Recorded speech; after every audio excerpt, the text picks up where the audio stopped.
Thank you so much. It's really a profound honor to be here today. And I was in Little Rock about 12 years ago on a college road trip, but I think things have probably changed a little bit since then, so I've seen. So it's been a long week for me. I don't know about you all, but maybe we can start out with just a little bit Kinyarwanda lesson, just to loosen things up. Hello is Muraho, and Kinyarwanda is the native language of Rwanda. So hello is Muraho. Muraho. And then how are you is Amakuru, and the answer sometimes is Nimeza, which is good. So Muraho, Amakuru, Nimeza. Excellent, me too. So yes, my name is Ben Stone. I'm the president and CEO of Indigo Africa. And Indigo Africa is a 501c3 nonprofit social enterprise that partners with for-profit cooperatives of women artisans in Rwanda on a fair trade basis. And what we do is two different things that are very linked. We first work with these women, and they're their own separate for-profit businesses. They're not part of Indigo Africa. They're our intimate business partners, which is a really important distinction. We work with them to design, market, export, and then sell a wide variety of jewelry, accessories, home decor to a number of retailers in the US on our online store, which is shop.indigoafrica.org, which I encourage you to take a look at after this. We also do major design collaborations with major brands such as Nicole Miller, Anthropologie, J. Crew, Madewell, and lots of other trendy places that I've never heard of, but apparently it's great that we're working with them. We then, Indigo Africa, the real innovation is not only how we accomplish those, the market access side, but we then pool all of our profits after covering fixed costs with donations. And we use those funds to administer training programs that we've developed from the ground up for those same women in business management, entrepreneurship, literacy, and computers. And all of those classes are taught by, right now, I think 16 or 17 of the top university students in Rwanda. So it's really a wonderful kind of circle of empowerment that we've got going on there. So our mission really is, I would say, twofold. It's number one, to help these women access short-term and long-term income so they can feed their families and do all the other things where income is so important.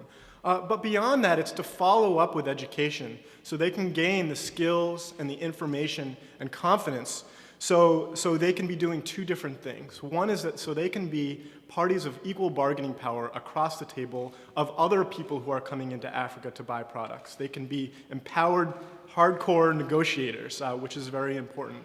And the second, I would say even more ambitious goal is that they can become independent businesswomen. So as they become more sophisticated in the business realm, as they understand the export markets and what's happening, they can begin to take over roles that Indigo Africa currently holds as the intermediary.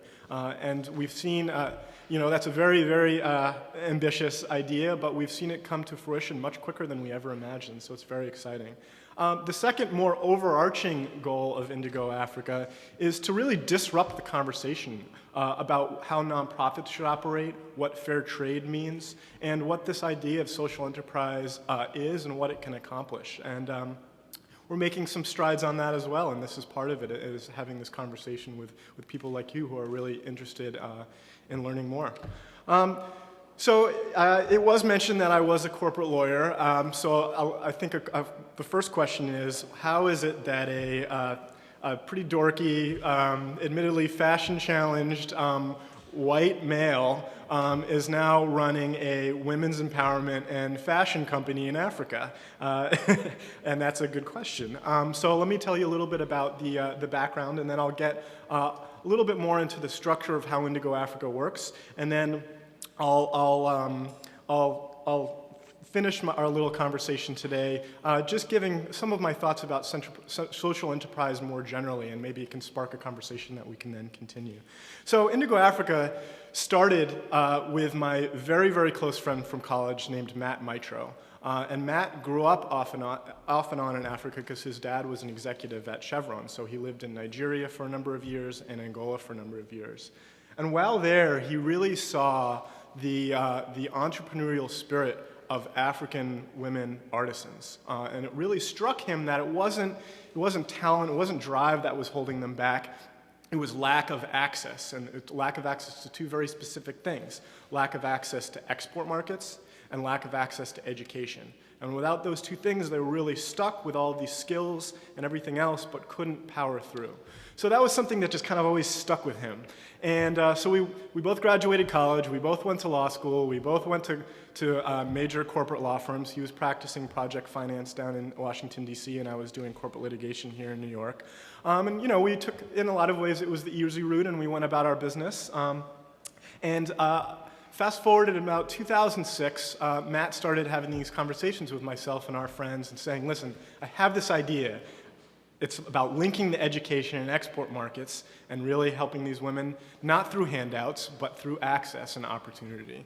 And he just wouldn't be quiet about it. And so finally, a lot of us said, Matt, just go for it. And you know, he took the leap, and a leap that I still am proud of and can't believe, and he quit his job and went without pay for the next 18 months to really get Indigo Africa off the ground, and that meant digging into the most detailed things. So he did all of the 501c3 applications and started building out policies and procedures, and really started not from the fundraising side, which is where a lot of nonprofits start, but really about building the business infrastructure and the culture that would allow Indigo Africa to have a foundation upon which to scale successfully, efficiently, and responsibly. And so that was pretty cool. So Matt was toiling away, and you know, we were always talking about it. And then in 2007, I brought Indigo Africa in as my pro bono client at my law firm called Orrick, Harrington, and Sutcliffe in New York City. And I just got addicted, not only addicted to just the legal projects and getting people in the firm involved around the world, but also just this idea. And so I would work till 10 o'clock and then come home and work on the website with Matt until 3 in the morning and repeat the process, which was not sustainable. So in the summer of 2008, Matt was going to go back to Rwanda to set up the training program portion of the business. And now, mind you, I'd never been to Rwanda or Africa, ever. I'm from the middle of nowhere in Maine, so I really, you know, it was a new experience for me. But so I went to Rwanda with Matt, and I was just blown away. And I was blown away by two things. One, the potential of this model and how different it was, and how it was really changing the conversation about how organizations should be interacting with communities in Africa. And then even more than that were the women. I mean, these women were just incredible. They were funny and just had so much energy and drive, and all they really needed was that pathway.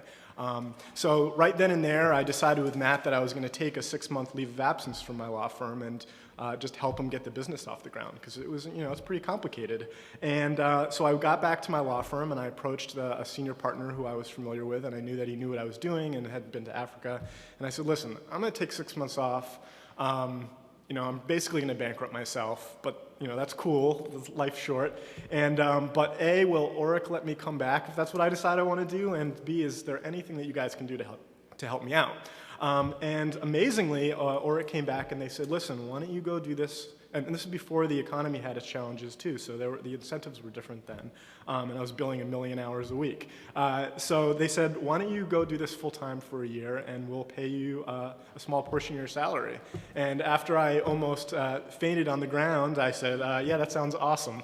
And the most significant thing about that, I think, was, you know, people ask, why did Orrick do that? And it wasn't because of PR. We were nothing. I mean, no one had ever heard of Indigo Africa. We had no money, nothing. It was still just this concept we were getting off the ground. And what it really was is they're a very progressive law firm that thinks about things a little differently. And what they were doing was making a venture capital investment in Indigo Africa, just in a very unique way. And so the short of it is that relationship has just snowballed over the last 4 years to where I'm still technically an employee of Orrick, even though I haven't practiced law for them for a long, long time. And they have just completely brought Indigo Africa into the Orrick family, where we've had partners go to Rwanda and join our board of directors, and our offices are within Orrick's offices, which is very nice. And we just, from the printing company that works for Orrick all the way to the CEO, it's just, they've really taken this in, and it's been a quite remarkable example of how corporations can work with nonprofits. So that's my story. Not as interesting as the other stories I hope to tell today, but I wanted to give people a little bit of background on that. So the next question that often comes up is, why Rwanda? Why would we choose Rwanda? And in fact, Matt and his father came up with the Indigo Africa business model before they picked the country. And so they explored Angola, they explored Nigeria, they explored a number of other countries. But then they came across Rwanda, who introduced to them through a family friend from Nigeria, and Angola, I'm sorry. And it really struck to them for reasons which you may all know, which is that Rwanda, it rose from the genocide to become a shining continental star with policies prioritizing anti-corruption, relative ease of doing business, education, gender equality, and it also had a widely trained up population of artisans who were amazingly talented but without export markets. So it really ended up being the ideal place to do business, and that's held true in a variety of different ways. The next question we often get is why women? Why this focus on women? And that's a whole nother, I think, discussion, but the short answer is because women are awesome. And they are amazing business people too. And so what we've seen in Rwanda is this combination of a few different things. One is the unfortunate effect of the genocide where a high proportion of the men were killed, so women have to take on a stronger role. But also Rwanda's commitment to women. Rwanda has the highest percentage of women in parliament in the world at 56%, which is really wonderful. And you see that trickle down a lot into how even families work with women, where it's not that outrageous for the women to just be the head of household and run things. And you see that across the world too, and that's why there is so much focus on women. So those are a couple of questions to answer. And so now I'll just get a little bit into both the market access side of Indigo Africa and then the training program side, and see if we can get into a little bit more detail. So Matt and I certainly had never run a business before. We had no idea about fashion or handicrafts or anything. But what we did know is that these women were creating some amazing products, particularly traditional baskets and some other textile products. And so I believe it was about 2007, Matt set out to build a brand. And so he took this fluorescent orange suitcase, stuffed it with products, and went to, I believe, 25 different cities across the U.S. and would just roll in, Willy Loman style into each store, probably 9 times out of 10 being shown the door within about 5 seconds, but really stuck to it and probably got into maybe 20, 25 stores, including the Art Institute in Chicago and the Holocaust Museum in D.C. and the Houston Holocaust Museum, places that really had a very high-end clientele, but also really matched what Indigo Africa was trying to do. So after we started to build a brand, I think the biggest innovation in a lot of ways of what Indigo Africa has done in this sphere is we then worked to take it from a handicraft company to a fashion company. And what I mean by that is that we started off saying, hey store, do you want to buy this product because it's beautiful and it will help a woman? That to me is the handicraft model. And what we've evolved into is saying, hey, trendy major brands and stores, you should buy this product because it is hip and fashion forward, and it really hits the market that you're looking for your particular clientele. And we saw that kind of inflection point about 1.5 years ago when we were introduced to Nicole Miller, the famous designer, and we sat down with her, and she was originally just going to do like a charity event for us. And we said, well, that'd be great, but any interest in kind of co-designing a product with these women in Rwanda, because we can totally pull that off. And she was like, all right. So what ended up, we brought her all the raw materials that they use. She riffed off like 10 designs, and we sent those designs to our team in Rwanda, who communicated those with the women, and then prototypes were then passed back and forth. So it was a real, true co-design between Rwandan women and this awesome designer. And we came out with 2 products, and they were like the hottest things in New York City. And suddenly we were in all the fashion magazines and things that we never dreamed before. And what that did was allow us to pivot. And then we built a blueprint about how to work with places like that. So we've now integrated that into J. Crew and Anthropology. And so so J. Crew is a perfect example as a partnership we're going to be launching this year. So look out for it. Hopefully there's a J. Crew in Little Rock that they'll be selling the bracelets at. But they said, this was about 6 to 10 months ago, they said, listen, here's our vibe and our colors and our style for like spring, summer 2012.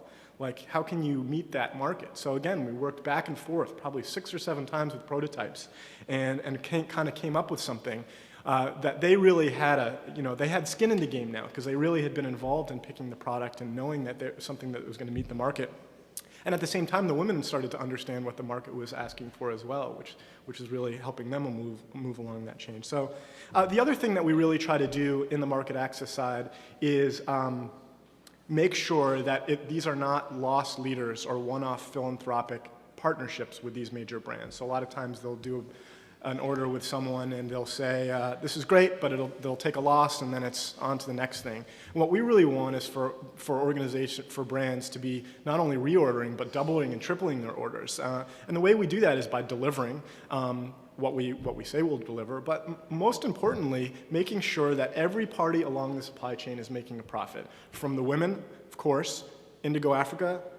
Sometimes the profits are not great, but they're there. And then I would say in a lot of ways, most importantly, that retailer is making a profit, in some ways in a similar way to a profit that they make in any order, because that's the way that business is done, and that's the way that it's done year on year. So we've really seen the success of that where retailers are making orders twice as big every year instead of just it kind of dissipating. So that's really exciting. The other way that we do it, like I said before, is building a solid supply chain. So for our e-commerce site, we do all of our warehousing at Amazon.com. So it's all automatic, it's all scalable. And we really have focused a lot on customs and logistics and quality control. The women all have their own quality control panels, and then they sign off on stuff, and then our team in Rwanda signs off on it. So they really are being integrated into that process. So really just being able to nail difficult orders. I mean, we've had to, since there's no yarn manufacturers in Rwanda, we've had to import up to 3,000 to 5,000 kilos of yarn from Turkey and China into Rwanda, and I have to tell you, it's really hard.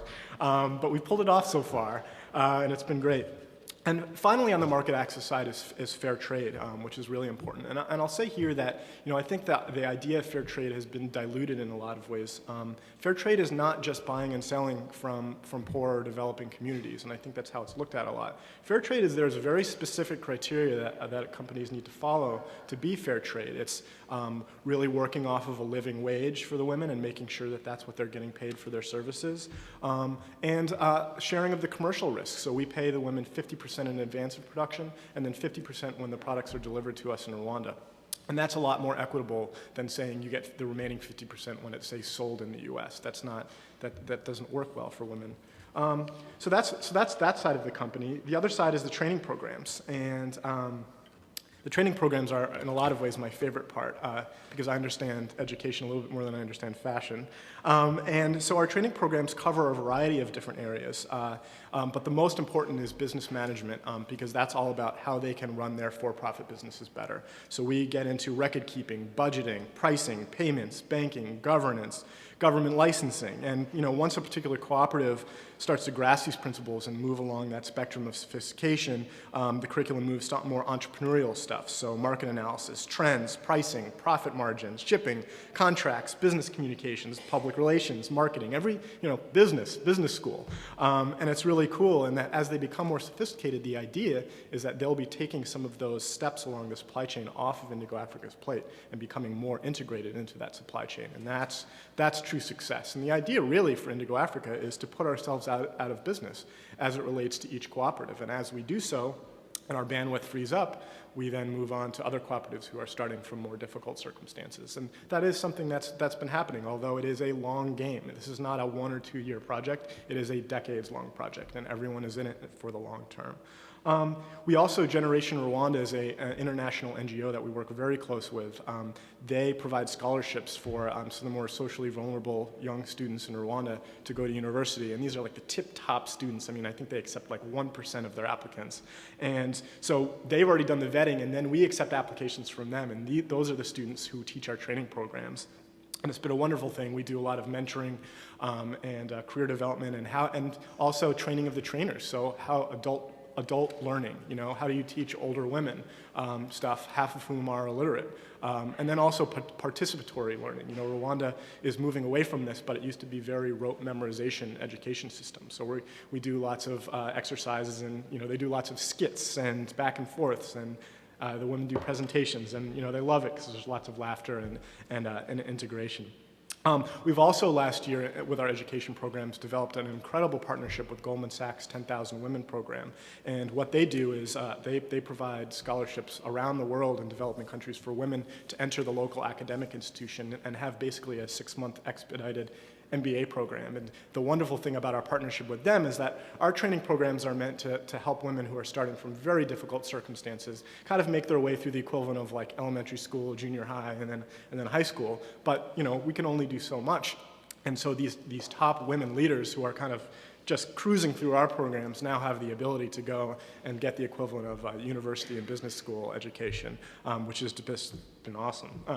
So some of the strategies that we've used for our success and for our kind of disruption, I would say, the first and foremost that I alluded to before is business infrastructure, and really spending a lot of time on business systems, whether it's the supply chain, institutionalizing decision making, creating policies and procedures, and really just thinking of ourselves as a Fortune 500 company, which unfortunately we're not quite yet, but really using that idea of this is a business more than anything else. Like, you will never hear me say like we're a charity. I barely even say we're a nonprofit, because I think of us like a business that just happens to be driving social impact. The other very important thing that we focus on is transparency, and that's another way that we really want to show by example what transparency can mean, not only because it's the right thing to do, but because it's a good business strategy and programmatic strategy. So, in the US side, you can go onto our website and read all of our corporate and financial documents, which is quite unusual. But it's even more important, I would say, on the Rwanda side, which is that we're an open book to all of our business partners, these women in Rwanda, so they can see every step of the supply chain. They can see our pricing analysis, and through that, they can understand how those things work, so they can start to take over a lot of this stuff. So it's very, very important. And then I'd say third is, there's a lot of organizations out there that talk about social impact and how they're driving forward women's empowerment. And I think it's wonderful, but it's very important to verify social impact so that those claims do not become diluted. So that's something that we focused on quite a bit from the very beginning, is conducting annual social impact assessments and issuing reports, and also putting all of the raw data online so people can tell us that, if we're doing a good job or not. And it's, that's very difficult to do social impact assessment.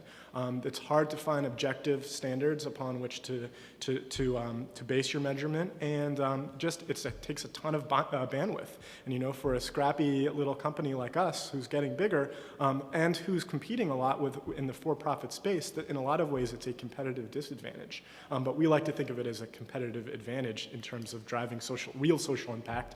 And I think people these days, which I'll get into before, really care about that stuff, and they want to hear that you're not just talk, you're backing it up. So speaking of social impact, Indigo has seen some tremendous impact. I mean, we've seen these women have earned thousands of dollars in sales revenue and experienced dramatic improvements in their lives. I mean, we're talking more meals eaten per day, more of their kids in school, more savings, better access to running water, and with steady income and previously unattainable education, they're really fulfilling their destiny to hold up half the sky, which is a term that I'm sure you've all heard and is just so important. One example that I want to talk about is a woman. Her name is Amelia-Ann Nyiramana. Amelia-Ann survived the horrors of the genocide in 1994. At the time, she was a senior secondary student, and she lost countless family members and friends. And as she rebuilt her life and started a family, she resolved to start a business. But because of her lack of business education, she struggled. And by 2006, she was walking dozens of kilometers a day carrying water for 25 cents. But Amelia-Ann, if you've met her, you'll know she never gives up, ever. And she saved her money, and in 2007 took a sewing course and joined a women's sewing association called Anj. And I want to tell a little story because I think this really encapsulates the idea of Indigo Africa. And this is the first moment where I was like, whoa, this works. So Anj's leadership was proving itself problematic and in some ways corrupt. And so some of the women came to Indigo Africa and they said, can you intervene and fix this for us? And rather than entangling ourselves in another business's internal conflicts, what we decided to do instead was expedite some of our training programs. So for instance, cooperative law, voting rights, governance. Because we knew, and I think they knew too, that it was time for these women to take control of the trajectory of their own business. So into this vortex stepped Amelia Ann. And I first met Amelia Ann in 2008, and she was shy and quiet, but there was something there. I was like, this woman is going places. And this was her moment. And so Amelia Ann marshaled member support to dissolve Anj, and with the members who were not involved in some of these wrongdoings, formed a new cooperative called Kakoki, and committed themselves to transparency and ethics. But Amelia Ann didn't stop there. During the Kakoki's elections, this was a very George Washington moment, I think, she could have easily risen to the presidency, or however you want to put it, the royalty of the cooperative. And instead, she really encouraged the members to focus on a candidate's technical qualifications when casting their vote, not family history or anything else like that. And what happened then is that Kakoki and those women embraced, probably for the first time in their lives, the concept of meritocracy. And I think that was the moment they realized with this access and with their confidence, they could really accomplish anything. So over the next 3 years, because of their own drive and through partnership with Indigo Africa, Kakoki has taken off to be one of the most coolest and most interesting and inspirational businesses in Rwanda. Nicole Miller visited them in October and executed the first purchase order ever directly between a major brand and a cooperative without Indigo Africa or any other intermediary in the middle. So that was really amazing. Amelia Ann learned English in like 6 months. So between times that I visited, suddenly she was fluent in English. And that was partly through her own drive she was doing on the side and partly through Indigo Africa's training programs. And then, of course, in July 2010, Amelia Ann was accepted into the Goldman Sachs 10,000 Women program. I think it was one of 25 spots out of probably 500 or 600 applicants. But we never had any doubt that she was getting in. And she really she did an incredible job. And at her graduation, Kakoki's president, Jacqueline, I love this quote, proudly proclaimed that Amelia Ann won the certificate because of her bravery. Despite the challenges in her family and life, Amelia Ann thought not of the present, but of the future. And I think that says so much. And so this past October, we actually brought Amelia Ann and her colleague, Therese, who also was accepted and I think is graduating next week from the 10,000 Women program, in addition to one of our Generation Rwanda trainers who made his way through our program and then graduated and we hired as a full-time employee, Eve. We brought them to the US, and that's the first time that we did that, and we just had a crazy, awesome time, exhausting, but amazing, where we had panel events at Goldman Sachs and NYU and Oric, and we had a private tour of the White House and met with the State Department and saw the Empire State Building and went to see The Lion King on Broadway. Spent 3 full days at Nicole Miller Studios where they just were totally integrated into the business, design, sewing, everything. And it was really a remarkable, remarkable moment. But the social impact on Indigo Africa, that's a great example of like the highlight, but sometimes it's smaller than that too, but in a grandiose way, which is that there's one cooperative that we work with called Abasingie. And Abasingie is a group of women who really had terrible things happen to them during the genocide and are still very, very much struggling with it. So for them, it's not necessarily about coming to the US and becoming the place Amelia Ann is. It's finding a new kind of vision and confidence and hope for the future. And for instance, 3 members of Abasingie told us that before our literacy training started that they didn't even know how to hold a pen. And now they know how to read and write, and they feel especially proud to write their names or enter a bank and feel confident. That's not something that's common in Rwanda, which is a very poor woman to enter a bank and know how to do the banking. So it's like, those are things that I think are really important from the other side of things. So Indigo Africa, where are we now? We're taking the last steps, I would say, from scrappy startup to a real permanent and institutional player in this marketplace. And it really started with a grassroots movement. It started with my friends and Matt's friends from WashU, where we went to university, and then kind of has built up into this real movement of people behind this market-driven, business-minded approach. And the most interesting thing that I think has happened is that when Indigo Africa started, and for the first couple of years, it was always market demand here and then production capacity here. These were our cooperative partners. And so we didn't want to scale the training programs to more women until we knew that there was going to be a corresponding market demand for their businesses, because the whole idea is that they're linked. And so we really, there are arguments to be made that we could and should have scaled it, but philosophically we decided that this is how Indigo Africa rolls, we're going for it. We just needed to build a market demand. And now that we've done that, we're seeing market demands here and production capacities here. So now we're spending a ton of time bringing in all of these new talented women into our programs to produce and also scaling our training programs. So as much as I always talk about Indigo Africa being a market-driven organization, now we are truly a market-driven organization. The market is demanding that we scale, and we scale the number of women, and we scale our impact. So it's a very, very exciting moment. So I know this all sounds great, but I don't want to lead you to believe that there have not been a ridiculous amount of challenges involved in building Indigo Africa and running it. First and foremost, it's really like running a number of different businesses at once. It's wholesale, retailer, business school, nonprofit.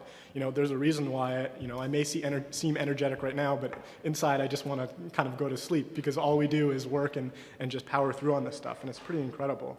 But there's been a lot of challenges. One is just human capital. At the very beginning and until very recently, we relied on a lot of young people making a huge personal and financial sacrifices to work with us. And that's wonderful, but it's not the way that you recruit and retain long-term employees who are part of a real business. So that's one thing that we're really doing right now, is making that shift into paying people market rates and getting a healthcare plan and doing things that a business does. So that's really exciting. The training programs are also a challenge to figure out what works and what doesn't. So everything about Indigo Africa is a constant and transparent and candid communication with the women. So really finding out what's working. And so there's a lot of women who just want the basic programs, and it's part of their day, but it's not the most important thing. There are other women who are leaders, and they want to just keep on going strong, and so we're trying to figure out how to balance those things within our bandwidth. We have typical small business challenges. When we have to do a purchase order that requires Indigo Africa, paying the women in advance, and in some cases purchasing the raw materials in advance, we have to end up putting thousands and thousands of dollars up front on purchase orders that we're not getting paid on until 10, 12 months later sometimes. So it's really small business liquidity challenges. And then finally, I think one of the most interesting challenges that we face is this constant tension that I don't think will ever go away between the social and the enterprise of the social enterprise model. I mean, if, for example, a brand may come to us and say, we love this product, here's the price, we can't go any higher for it for all of these reasons. We may look at our costs and say, well, Indigo Africa doesn't make any profit of this. In fact, we might take a loss. But on the other hand, these women in Rwanda are going to make a killing off of this. And so we have to really think about what is Indigo Africa? Are we a business that has a social impact side of it, or are we an NGO that's using business to drive forward what we're doing? So there's no good answer, and we're constantly grappling with that, quite honestly. And it changes as the business changes and as everything changes. So it's constantly very interesting. So. Indigo Africa, I feel like, illuminates the potential for social enterprise in the most challenging of social contexts. And, for me, it's not only about celebrating the past, but also the future. I mean, these are women who are reclaiming control over their futures. They have the opportunity to translate their experiences of financial security and confidence into a lasting sense of self-worth and pride. And that goes so much further, I think, than your traditional handout. And the impact really doesn't stop with the artisans either. They're investing in the future of Rwanda, where these women are going home and they're teaching their kids what they've learned each day. And the kids are seeing that education is sometimes different and can lead to things that they'd never imagined. So it's a wonderful thing where everyone is being lifted up. So that's my spiel about Indigo Africa a little bit, and now I want to kind of get into some thoughts about this idea of social enterprise and what it means, and I'll talk about a few different things, and I don't know where it'll lead, but maybe it'll lead to a good conversation. So, as you know, there's been a rising kind of criticism of public or government-funded aid and aid distribution over the last probably 5 to 7 years, and many are arguing that traditional aid is often wasteful and irrelevant and inefficient. And Bill Eastery, the famous economist, is arguing that, as many others, that aid is failing because it can't think and act like a business. And I think there's a lot of truth to that. As much as there are certain aid programs that are incredible and wonderful and necessary, I think that there can be this better focus. And there's a variety of combination of social change models who are responding to this demand. One reaction is the rise of the citizen consumer who's demanding that social and environmental change via individual acts of conscious consumption. And I really like that idea. But in some ways, it's becoming diluted as well. For instance, there's one strategy popularized by the Red Campaign, for instance, is to co-brand and sell commercial products manufactured somewhere, and then donate a portion of the proceeds to a traditional aid organization helping people somewhere else. And I think this is actually a wonderful model in many ways because it helps raise funds for tough but noble causes that are suffering because of this giving backlash. For example, $180 million was raised through the Red Campaign and donated to the Global Fund, which addresses AIDS in Africa. And that's money that probably wouldn't have come in through traditional giving. So that's huge. But there's a certain way that it's mixing the conversation up a little bit. So for instance, Bono distinguished red from philanthropy by saying that philanthropy is like hippie music, holding hands. And red is more like punk rock, hip hop, that should feel like hard commerce. Now, I think I know what he's getting at with hard commerce, in that instead of just sending a check to the Global Fund, you're buying something, and so it's donating through commerce. And that's really what something like the Red Campaign is. It doesn't feel much like philanthropy because you're buying something, but it's really just a different financing mechanism for aid, and it's branded differently. Hence you hear the term brand aid, which I would call it. But what it doesn't do is address the systemic challenges in commerce as it affects the developing world. And it focuses instead on beneficiaries who are not related to supply chains, producers, or the end product. So again, there's huge value to these initiatives, but the general misconceptions is diluting the real point, I think, of conscious consumerism. And I think that point really is making sure that there's direct contact and understanding between the consumer and the producer, and making sure that understanding is understanding the whole integration of the supply chain from the beginning to the end. And there are a variety of different organizations doing that. There's one I've heard of called Indigo Africa that I think is doing a great job. One particular way that we like to really make sure that the customer is directly in contact with the artisan is that each one of our products has a hang tag that's signed by the artisan. And you can go onto our website and you can see a photo of the woman, and you can see the cooperative, and you can learn more about what she's doing. And that's a real connection of I know who made this product. Even if it's one of 10,000 that's being sold at J. Crew, you can drill down and know the woman who made your product. And I think there's something really special and unique about that. There's also someone who spoke here just last month.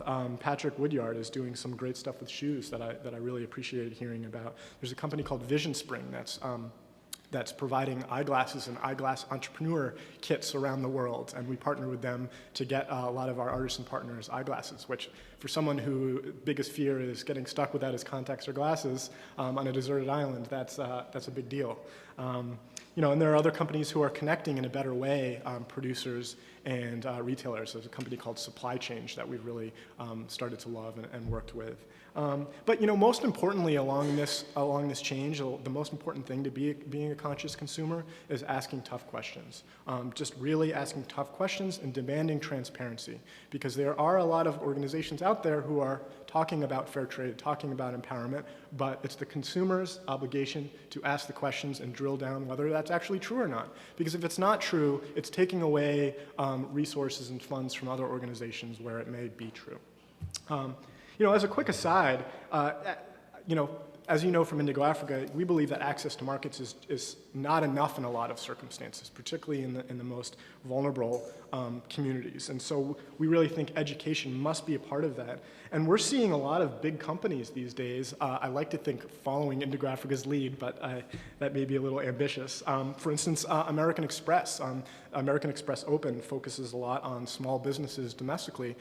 In a lot of ways, women own small businesses. And by providing a lot of unique tools tools and useful information for these businesses, and then following up with an education component in marketing and finance and technology, they're really driving up small businesses in the U.S. And if that's not social enterprise, I don't really know what is in a lot of ways. The Goldman Sachs 10,000 Women program and the Goldman Sachs 10,000 Business program are doing a lot of the same things. And the point here is that particularly with commerce, trade, they have the saying, trade, not aid, but the idea is that trade can in fact be aid if you're not following up with the education, with the ability for these producers to become part of that supply chain. So where if this intermediary leaves, they won't be left from where they started, because that in a lot of ways is just handing out something. You have to leave them with the ability to do that themselves. My next point is a little bit different, and I'm moving away from ethical consumerism and pushing the idea of doing business with instead of doing business for. And there's a famous academic, his name is C.K. Prahalad, and he argues that big multinational companies should enter and invest in the world's poorest markets, stimulating commerce and development at the bottom of the economic pyramid. And this squares with Bill Easterly's idea of opportunistic innovation model that looks for targets of innovation, not just long-range, rigid goals by donor agencies. And this squares with one of my favorite terms, which is like looking for bright spots. It's not looking for things that are wrong and trying to fix them. It's looking for things that are right and trying to build off of them. It's one of the things it's not directly related, but I love it. So the idea is that, there are 65% of the world's population earns less than $2,000 each year. That's, 4 billion people at least. And a lot of people think that this is not an obvious area of opportunity, because general assumptions about there are barriers to commerce, like corruption, no one has any money, literacy, inadequate infrastructure, bureaucracy. But I think a lot of those assumptions are incorrect, actually. And for example, it's assumed that goods are sold for very cheap prices in poor communities, and thus there's no room for competitors to come in and turn a profit. And in reality, costs are actually much higher in these kind of communities, sometimes 20 to 30% more in the poorest communities. So for instance, I was reading that there's a shanty town of more than 1 million people in Mumbai, and for them, decent water costs about $1.12 per cubic meter, and just not too far from there in an upper class community, it costs 3 cents per cubic meter, and the same goes for diarrhea medication and lots of other products. So there is a lot of room for big companies to provide basic goods and services that reduce costs to the poor and help improve the standard of living, while also generating an acceptable return on investment. And I think that there's a lot of opportunities there. Not only that, but by becoming more efficient and learning how to enter those communities, these companies can discover creative ways to configure their products and finances and supply chains to increase productivity across the board. It doesn't, not just in these developing communities. So my last point about this is taking an even more global perspective and asking, what is social entrepreneurship anyway? And my feeling is that social entrepreneurship is great. The term is great because it's provided an incentive for people to think differently and act differently and motivation. But in reality, I think it's almost meaningless. And what I mean by that is that I think the discussion over social entrepreneurship often focuses too much on the motivation, or the spark or the innovation, and not as much on the impact, the consequence. And so for example, there are tons of businesses out there driving forward massive global social impact while focusing almost exclusively on their bottom line. Google is a great example. Their motivation in some areas is to lay the ground for profit in 20 years from now, or 30 years from now, or 100 years from now. But in the short term, they're driving incredible social impact. For instance, they have the new program in Africa called Google Trader, which is a very low bandwidth way for people in several African countries to use the web and SMS to buy and sell products, services, get jobs, everything. And it's really allowing people to engage the marketplace in a better way than they've ever been able to before.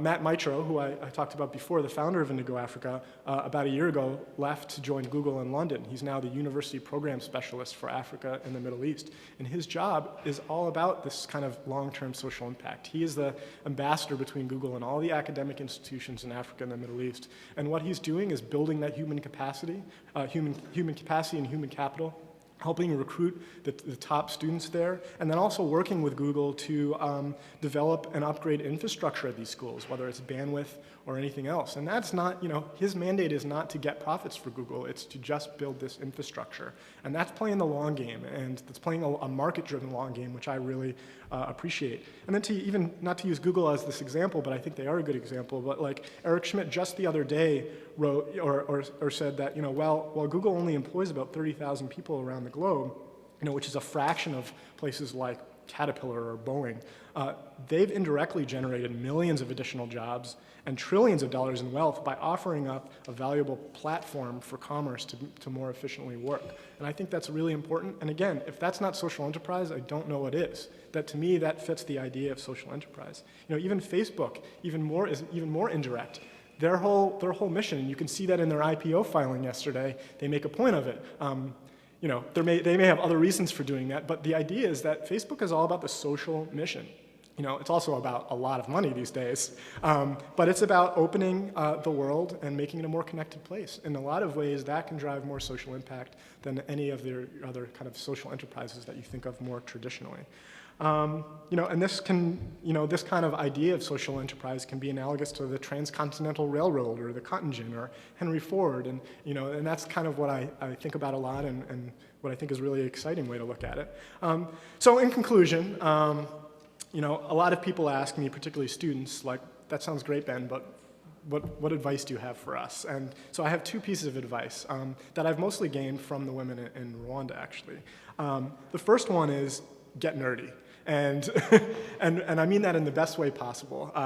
And what I mean by that is two different things. One is really dig down and learn hard skills. And this is particularly, I think, relevant to the school, and that, I think the best way possible to leverage this incredible education is also to, learn how to read financial statements and accounting and become a strong and powerful writer and communicator. And that way you'll be able to translate everything that you've learned into results in, I think, a much different way. The other is to just embrace curiosity. It's something that I think I have a problem with it, that I stay up late reading textbooks sometimes, which is just, it's just really unfortunate.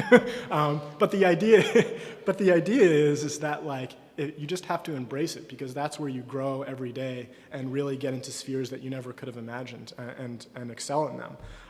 The other kind of lesson learned I learned from Amelia Ann actually is I asked her one day, what's the secret to overcoming so many enormous obstacles? And she smiled at me, and with her wry, little smile, and she said, Ben, you have to stand bold. And what I love about that is it just encapsulates everything that she's done, and I think a lot of ways that Indigo Africa has grown, which is that, Amelia Ann, she's not afraid of failures or setbacks. She's been through more than I could ever even imagine. But she's had a goal all along, and she pushes it forward with confidence, conviction, and thoroughness. And because of that, people step up and stand bold with her. And I just think it's a wonderful thing. So thank you all for having me here, and thank you all for standing bold with Indigo Africa and everyone else that's trying to push forward a new way of thinking about social enterprise and markets.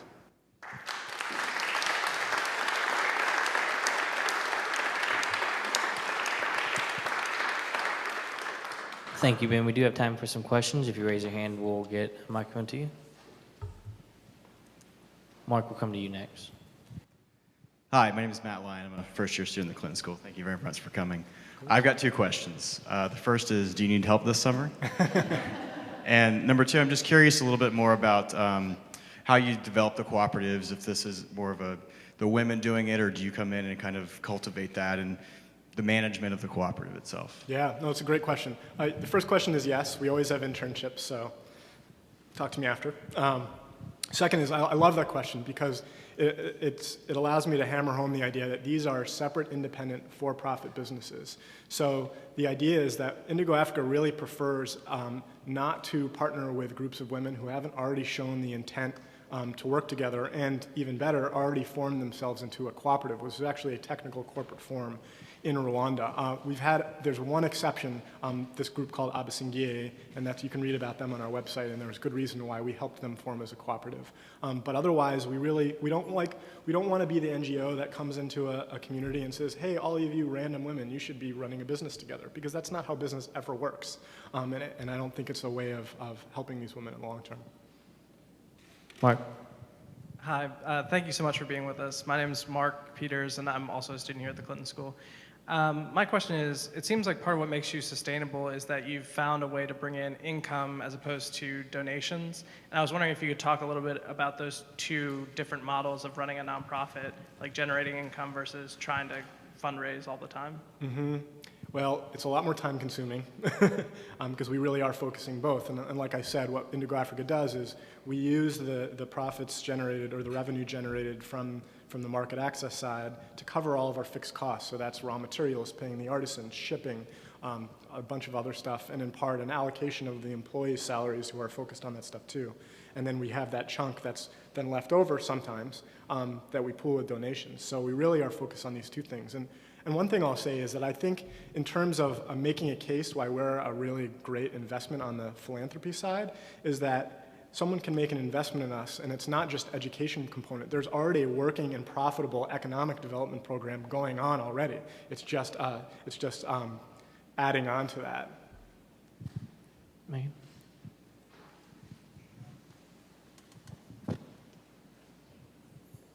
Hi, thanks so much for coming.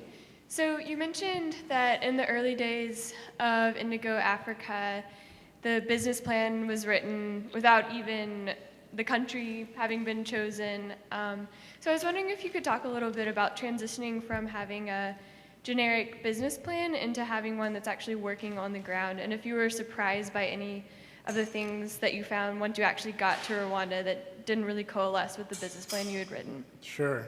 Well, I'll say broadly that you can write the best business plan possible, but it probably will be 20% reality once you hit the ground, if that. People ask me all the time, like, what do you do every day exactly? And my answer is usually, I just hustle. I'm just constantly hustling, whether it's for sales, fundraising, or to deal with lots of other logistical problems. And I think that's the mindset that you have to have when you're taking a business plan into reality, is just knowing that you're just going to be stepping into a vortex of craziness, and just being flexible enough and nimble enough to be able to deal with it. And that brings me back to the idea of getting nerdy, because I think unless you can really dig in and get nerdy on this stuff, it's very challenging to be able to deal with the multitude of things that are thrown at you. Last one, Hillary. Hi, I'm Hillary. I'm also a student here. Thank you for being here. I know this might be a long-term goal, but have you thought about expanding to other countries in Africa? And if so, where? And not even Africa, but the world. Yeah, Indigo Africa was built from the very beginning, not only in terms of a company built to last just in Rwanda, but to put in that infrastructure so we could essentially copy and paste it into other countries in Africa, hence the Indigo Africa. But it is a long-term goal. We thought that we were going to be able to do it faster than is true, and I don't think we'll look to expand for at least a couple of years unless someone says, "Here's $1 million. We'd like you to expand into a country." Primarily because we haven't reached our economy of scale yet in Rwanda. There are still a number of artisans there who are trained up and ready to roll, and if we have the market demand and the infrastructure already in place, particularly in a country like Rwanda, that's really been helpful. Like, there wouldn't be any real business reason why we would go to another country, and as you know, there would have to be a business reason for us to do it. Well, Ben, thank you so much for coming to the Clinton School, and thank all y'all for coming out today. Thank you.